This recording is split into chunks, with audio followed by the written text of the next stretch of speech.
Today, a complex and multi-domain military operation targeted one of Russia's key strategic assets, and that is the $1.5 billion IQ quarter complex in Moscow.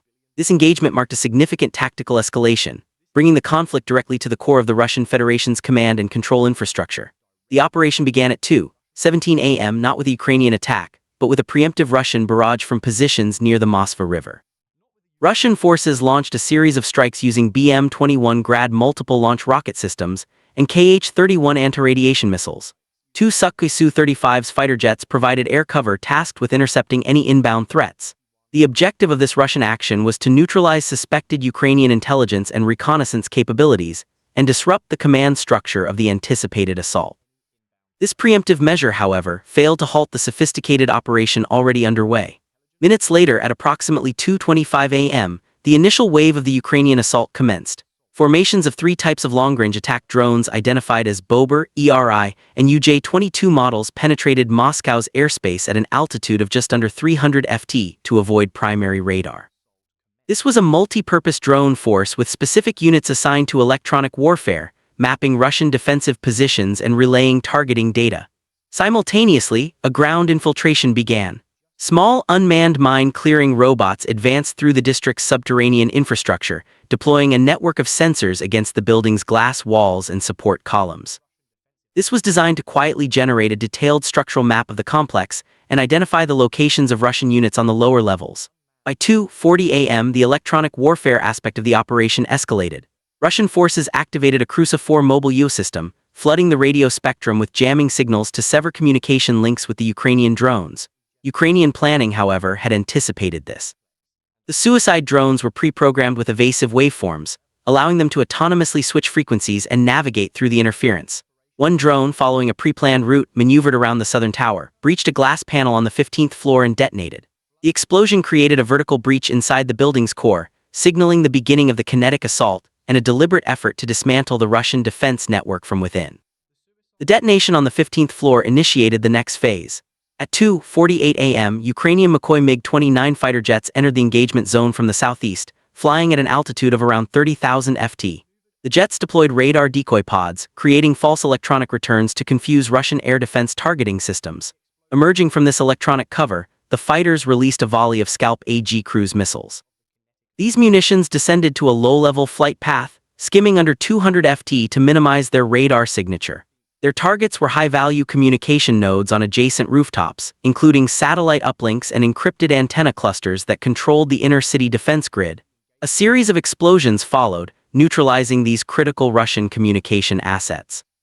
Concurrently, a flight of Ukrainian Mi-24 attack helicopters advanced at treetop level using the contours of the Moskva River to mask their approach. Guided by real-time data from the overhead surveillance drones, they acquired and locked onto Russian BMP-3 infantry fighting vehicles positioned near the Kutuzovsky Prospect Highway. The helicopters engaged in paired strikes, launching precision-guided rockets that destroyed the armored vehicles and disrupted ground-level defensive formations. To secure this newly established air corridor, a Ukrainian S-300 long-range air defense battery concealed in the southern suburbs of Moscow became operational. Its radar array began tracking the two Russian Su-35's jets that were scrambling to intercept the Ukrainian aircraft. As the Russian fighters entered the S-300's engagement envelope, two surface-to-air missiles were launched. One Su-35's executed a defensive break and evaded the missile, but the second was struck and destroyed, disintegrating in a fireball at an altitude of 25,000 ft. In a span of just over 5 minutes, Ukrainian forces had systematically dismantled a significant portion of Moscow's localized air and electronic defenses, creating a secure corridor for the subsequent ground assault. With the air corridor secured and Russian communications disrupted, Ukrainian ground forces began their main assault at approximately 3:05 a.m. under the cover of smoke and debris. Infantry teams advanced into the IQ quarter's underground parking levels. They were equipped with M2 Carl Gustaf recoilless rifles and lightweight body armor optimized for close-quarters combat. From a standoff position 3 blocks away, Ukrainian T-72M1 tanks provided fire support.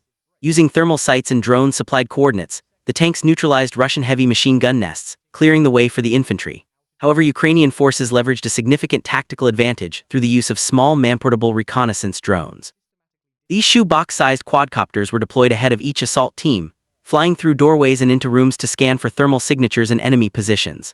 This real-time intelligence allowed Ukrainian operators to meticulously plan their breaches, neutralizing threats before entering. Room by room and stairwell by stairwell, the assault teams advanced, using flashbangs to disorient defenders before sweeping through storage areas, elevator cores, and office spaces. On several floors, Russian forces attempted to halt the advance using remote-controlled weapon turrets, but these were systematically identified and neutralized by drone-guided fire before they could significantly impede the Ukrainian push. By sunrise, Ukrainian forces had successfully seized control of the lower 5 floors of the structure, capturing dozens of Russian defenders and forcing others to withdraw. The initial breach had been transformed into a secure and expanding foothold. As Ukrainian forces consolidated their position, Russian command initiated a counteroffensive at approximately 4:15 a.m. A flight of Kamovka 52 attack helicopters took off from a staging area about 25 mi west of the capital. Flying a low-altitude high-speed profile, they approached from the north. Their mission was to disrupt the Ukrainian assault by targeting the digital infrastructure connecting the various Ukrainian units.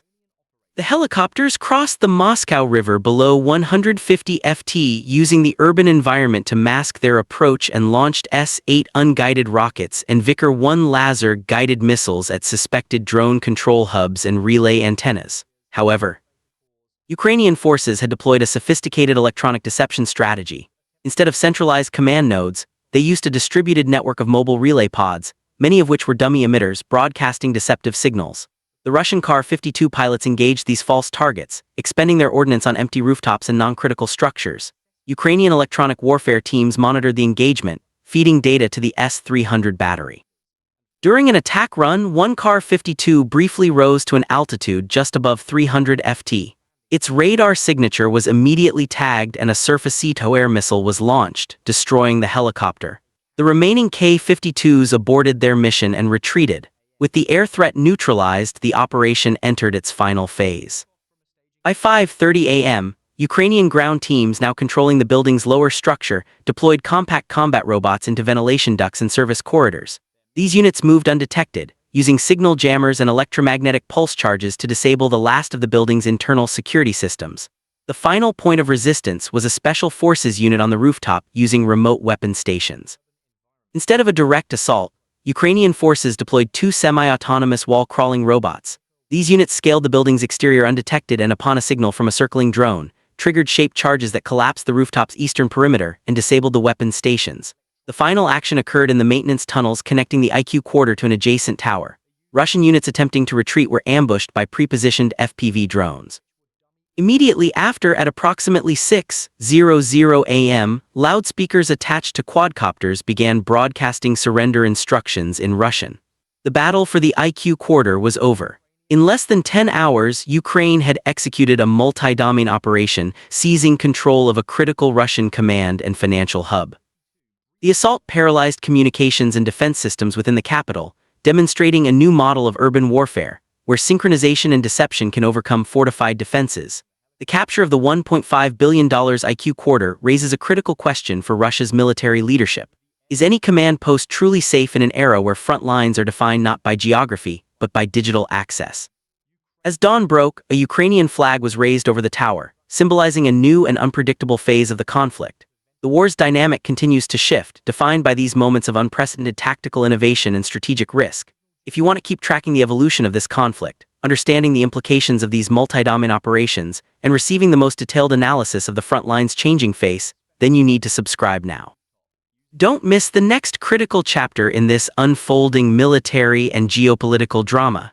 If you want uncensored war updates the media won't show, subscribe now.